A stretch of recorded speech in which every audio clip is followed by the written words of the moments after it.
Dandaisaw. Duba amma Ibrahim si fuudha moo isaa si fuudha?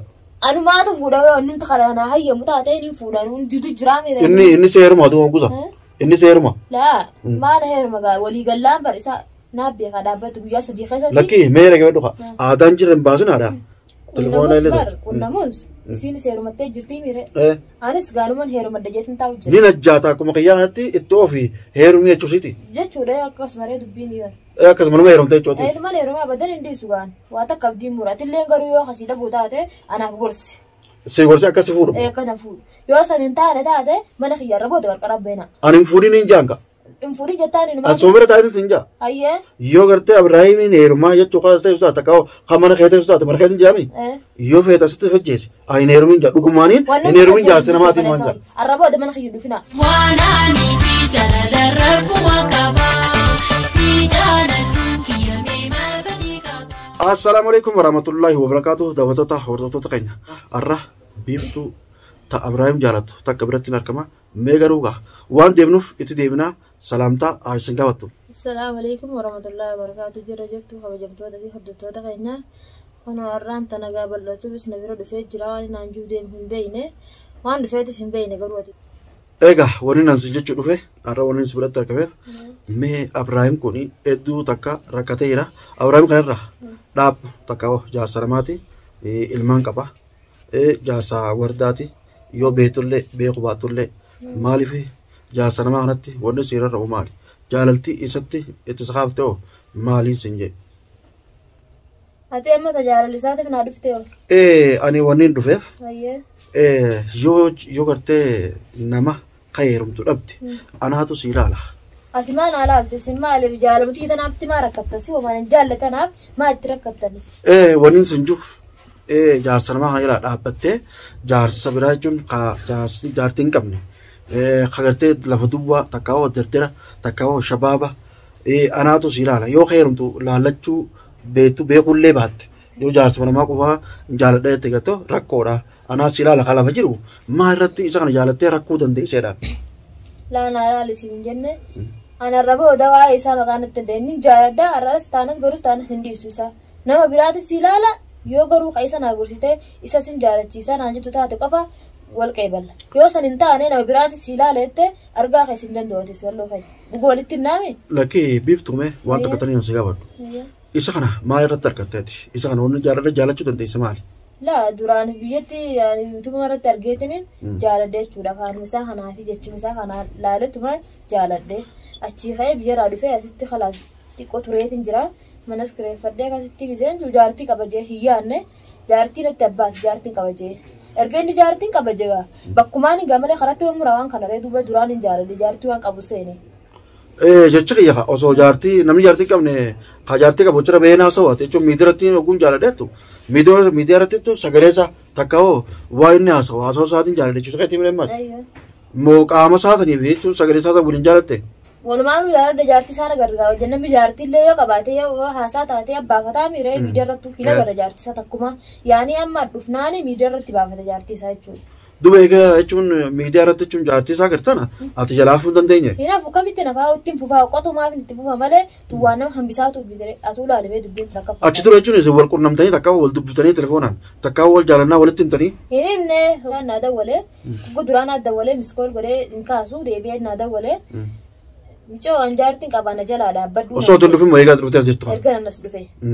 Akkasitti khalaas na jalaa dhaabbadhu jaartiin qabanaan jeebeete.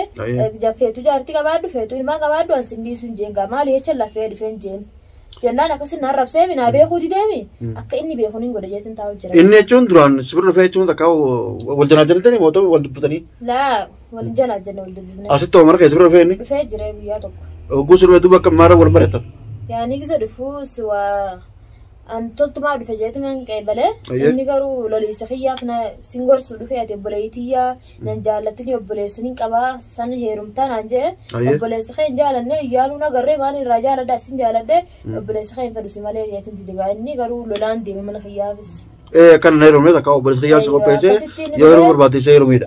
Deebi'ee jaartii natti erge nin qabaan agarsiise jaartii isaa. Ayyee. An jaartii qabaatuma jaartii sarraa dalagaa. Abadan Yaani jechuun jaartii natti ergee silaas inni kun waraane jechuuf deemamu akkam godhu deema naafuu hin galle gaafa sana. jaartiin kaa jechuun jaartii isaati. Wanni sitti ergeef jaartiin qaba ilmaaniin qaba nagalaa fiidha inni. Jee baree kana jee. Nagalaa fiidha.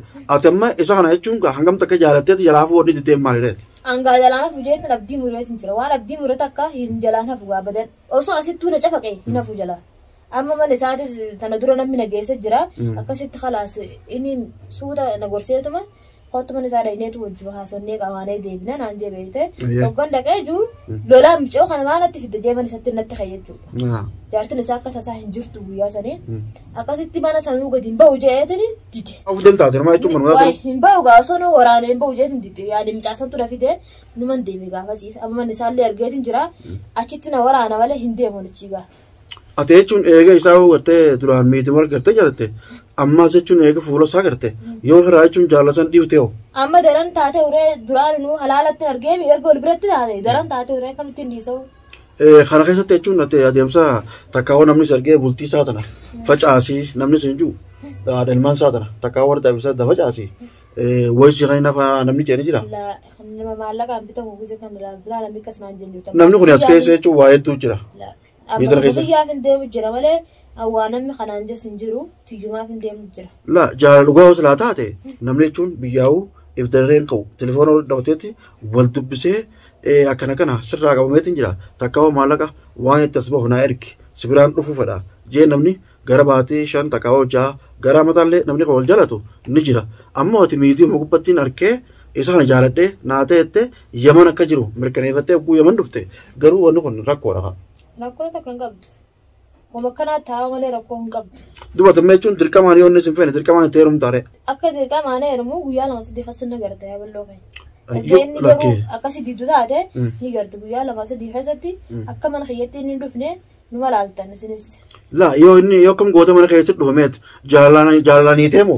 Jaalama la inni jaalati didee jiraami naa beekaa waan itti godhu khalaas. Akkatti jaalatamu. Isaa didere. La akka sanirra yoo kas jaalatu ta'e yoo kas jaalatu ta'e itti dhiyaatteetuma takkaawwa jaartii isaatiin mari'atteetuma obboleettitiyya rabbiin si qofaaf gaarii hin kennine gaanis jaarsa namaa malee jaarsa bineensaa heerumu garuu jaarsa kee kana jaaladhee irraa qabdee jirti akka gartee waliin nu kana takkaawwa akka gartee sirratti na fuudhu jaartii lammaffaatiin ta'uu barbaada jettee maaliif hin qoratin takkaamaan gaafatin hayyoomayyoo harkattara bareedaa. Jaartii isaa moo bar gaafadda jaartii isaati. Jaartiin isaa nama kan ta'etti baalagee tan ittiin fuudhuu yaani osoo silaata biraa ta'an ofii jaaladhe ittiin fuudhaa itti gaa akkamitti nuuf jaalachiisa jaartii isaa. Kun rakkoodha. Maaliif yaman kana keessa rakkoon duraanumaa'u suma dura akka babal'ataa jirti. Maaliif micoo takkaa jira ilillii jaaniini baar jaalatti fatiyaanis miskiina amminamma gartee akka wardaa kana taa hin dubbanne tasitti hin dubbadatan. Irratti jaalatteetuma osoo waliin jaalannu jedhanii oloon karaa keessatti isaan wal dubbisu jedhanii lamada irra fuudhee jira beekadhu. Isiinillee dhiifama naa godhi jaarsee kana numaan jaaladhee numaan heeruma. Joonin akka gatti ati immoo irraa dhalte kanatti irraa dhalu baadhee jetteeti gaafa san taatita nuufillee nama hundaafillee kaatattee fatiyaafillee kaatattee fatiyaa san akkasumatti irratti heerumtee jetti garuu immoo isheen. Isiin heerumtee jirti. Heerumtee jettee. Duuba isinumaa kadhatee fi waan kadhatte yoonis. Jechuun waan kana amma isiitu karaa baase eega isin dura dhufte kanatti achi darbee beekadhu isiin faalee beekadhu. Yaman kana keessa amma isiin faalee warreen gartee duubaan dhufanii amma jaarsa namaa kan ilmaan qabu kana jaalatan kana amma isiitu isin kakaase. Yaada joona keessa jiran. Jaarsa qaballee ittiin beekne jaarti qaballee. Laakiin qabaatee miiga erga duraan hin qabu jee jaallata akka halaas ittuma fufagaa qabaatus hin dhiisu jeeti abdiin muru jeetiin taa'u jira. Michoo sanii wal qabdaa silaamaatti ililli saniin takkaa dhageessee takkaa dhageesse moo takkaa viidiyoo isii gallaqqiftu gartee akka isiin baarettee heerumtu san gartee. Mo'achirraa laallattee jechuun atis anis akkamatti gaanaa takkaa haa milkaa'u rabbi naa milkeessu itti kaate. Laa rabbumaatti na kaase malee achirraa laalladdeetii miti. Achirraa kaatee takkaawoo inaadaaf takkaawoo histiidhaaf takkaawoo dhugumaan irratti heeruma jechuuf hin kaane jechuudha. Saniitiin jedhaa. Ati Abiraam duraan nama jaalattee jirtu? Hin jaalanna namaa ta'e inni sin heerumne namas jaaladheen beekoo sun jaaladhee beekee akkatti mara addaa jira nama. Angaa ililli sanitu si ergee takkaawoo isiitu waan kana magaalaa keessa facaasee jira. Dhiiroo isii hojii wal quuqabdanii waliin jiruuf ati akkas isaa dhufte isin takkaa wal qunnamte jaaniiti guyyaa takka jechuun oduun dhagee. Oduu sana hedduun jechuun magaalaa sana keessaa guuraa beekadhu. Isii dhageetiin jira isii wal qunnamtee ati ililiidhaan. Telefoona illee taatu. Qunnamuus isiin seerumattee jirtii miire. Anis gaanumaan heerumadda jeetiin taa'u jira. Ni najjaata akkuma kiyyaanatti ittoo fi heerumni jechuusiti. Jechuudha akkasumaree dubbiin yoo. Akkasuma nama heerumte jechuuti. Ilmaan heerumaa badan hin dhiisu gaan. Waa takka abdiin muratillee garuu yoo kasii dhabuu taate anaaf gorsi. Si gorsi akkasi fuudhu. Kana fuudhu. Yoo san hin taane taate mana kiyyarra booda qarqara beena. Ani hin fuudhin hin jaanka. Hin fuudhin jettaan hin Ati soomira taate sin jaa. Ayyee. Yoo gartee Abiraahiimiin heerumaa jechuu kaasa ta'e taate kan mana kee ta'e taate mana kee hin jaami. Yoo feeta sitti fajjeesi. Ani heerumin jaa dhugumaaniin hin heerumin jaarsi namaatiin waan jaa. Arra booda mana kiyyu dhufina. Bara ani hin dhufu. Laakki ani hin dhufu. Jaalattus jibbitus hin dhufu. Anammas gaabiin si qabatee jechuun hin dhufe malee mana kee jaaladhee takka hosi jaaladhee hin dhufne. Ati jechuun jaarsa namarraa qabamtee haadha ilmaaniitii fi abbaa manaa adda facaasuudhaaf murattee jirtu biyya sana keessatti. Moo akka namni jedhu goonatti. Hin ajjeesa malee hin dhiisu. Yoon isa dhabee jee hin ajjeesa malee hin dhiisu bara. Waan feeta fidda malee. Anammoo gara kiyyaan Abiraayim jaalattus jibbitus Abiraayim dhiisi jaarsa jechuun jaarsa namaatti abbaa ilmaaniiti jaarsa wardaati yoo feete bakka sanatti fajjeesi. Dhiisiis waan hin jaalladhu. Hayyee gaa yoo annisan arganne nima laaltanii meessinuu gaafa san of xiqqeessitanii gaafa inni mana kiyyatti galee gaafa san harka naa kadhatan jechuudha. Ammaan tana akka keetan jaa. Abadan mana keetti gattu kamitti jechuudha. Nama sin jaalanne. Mana keetti gattu naa beekamoo sintu beeka. Naa beeka. Moo akka godhan akka biraa jira. Anaatu beeka isin dakhalu waan sanii khalaas waan isin naqeen qabdu. Naa beeka. Ati kana hundarramma yoo nama biraa si ilaalle yoo kan ilmaan hin qabne jaartiin qabne. Maal ilaaltan ilaala. Kun si darara kan ilmaan wajjin. Yoon fedhin ilaaladhaan. Ilmaan nin guddisan jee ilmaan nin fedhanu. Nin guddisa. Ilmaan isaa footee guddisa. Nin guddisa kajaartiin kadeemu taate nin guddisa ilmaan. Abadan khalaas. Isa dhiisu jechuudha. Hin dhiisu. Dhiirtis wayii isa qofti si dhalateeti. Khalaas ka. Sun amma tokkichaan kana wardaati yoo dhiibtee bahu. Maali dhiir tokkichi nama tokkoof taa'an eenyu kana jee rabbii jee. Yaa akhi zamana akhiri yaman kana keessa nu badee jira. Biiftuu teenya. Wanni kanaa bareedduu miti. Ulamaa illee nurraa haasawaa jetti. Namni keenya illee gartee warra biyyaa illee bakka hundaa yaman kana keessatti qiyamaatti maali jecha jiranii. Ati silaawwan kana biyya hundarraa jechuun maalumaa qiyamaa yamanitti taate. Dhalaan lafaa dhuftuun tun xixiqqoon tuni dargaggeessa osoo hin jaalanne takka hoo dardara osoo hin jaalanne takka hoo shabaaba osoo hin jaalanne abbooma gartee ilmaan qabu takka hoo jaarsuma namaa warra ilmaan qabu kana jaalattii jiran. Waan kanarraa silaawwan kana dhiiftanii dargaggeessa hedduudhaan hiriiraan walitti isin qabee jira. Si qofaa miti beekaduu namni jiru dhalaan si qofaa miti. Nama dhibba takka yaman kana keesseera jechuun jaarsuma namaa jaalatu.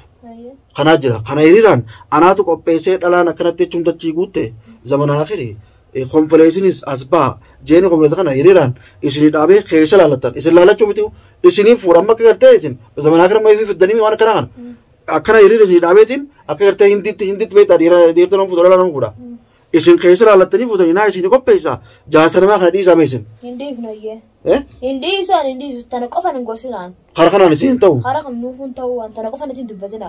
Yoo waa'ee xiyyaaf natti dhuftan isin hin qeebal. Waa'ee isaa isin beekan isaatu isin arge malee ustaanii mana kiyyan dhuftan isin hin beeka.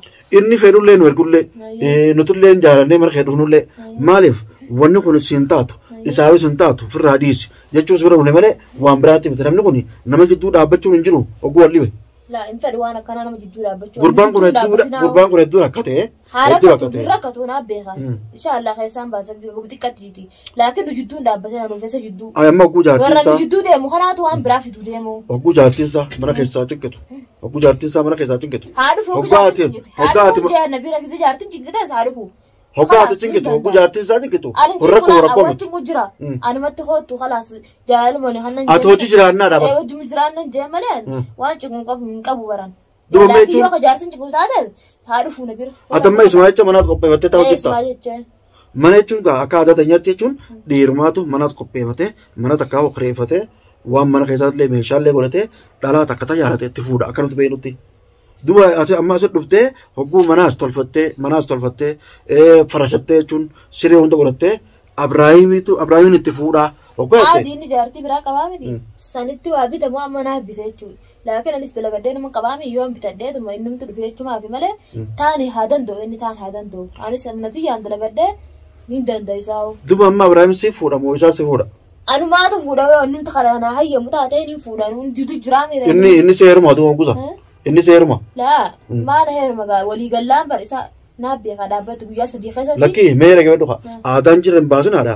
برا هذا جرب أزوج تاني أما منا تلفت منا فرشته سري هوندا قرأته أبراهيم كا سيفو روديما أبراهيم مو سيرما مو وجهه نوتشو تكيني كا بيلو يعني يو أركا كبتي دمتنا توتشو كادو كاتو ديرا ما سانكا ما دبي دفتة وكم ما بر ما دبي دفتة متي نمني لاندور جتي فرشته نمو فوراره نفوده ما فوده كابين كابانا نفوده نمني خماوان كم نه تدير تفوده ما له كابانا نفوده دوم أبراهيم نيرو نمو نفودن يوم ما تيادنا يادا يوم من نسفوره نيرو نمو نفوده نتبونتي أيه أتدبي دفتة ما ران ترى ما نفيد نتنيرو نكاكوس نركورا ما أعرف أكذب جدا أكمل جلدبا ما أعرف أكذب جدا بيرتو فورين نادبا بيرتو فورين كم جنيرو مه سيتو سي قبريل كم وسا قبريل كوزا أيه هو أتدبي دفتة خاين رادين برديمي متدبيني ديمي متبر دبين سي قبريل كم وسا قبريل كتبو كوزا هو أتفوت أكو من دول كتة فتة اسمع ترجع اسمع ولي قلتي والفلان أكاسي ترجع جان خلاص في الراسين كوبي فدو بيجت اللي دور دو أبا ساتين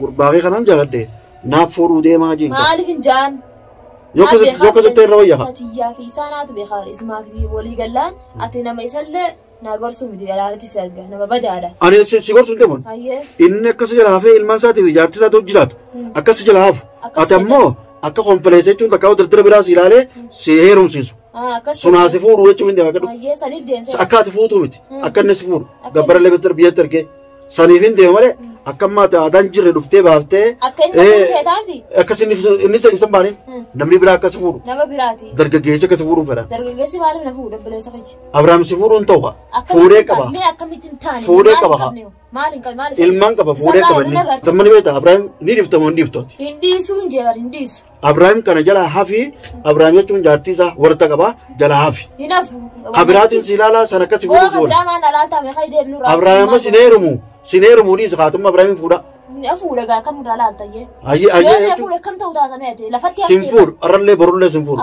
atammoo jechuun mana kayyaarra boolellee dhufini kaydee masirraan gabbaa kaynarraa gabbaa sa kaydee mana kamantaa boonurraa deem kayi ayyee arras boruu sin fuudhu feetu bishaan qoritti qajattee jirta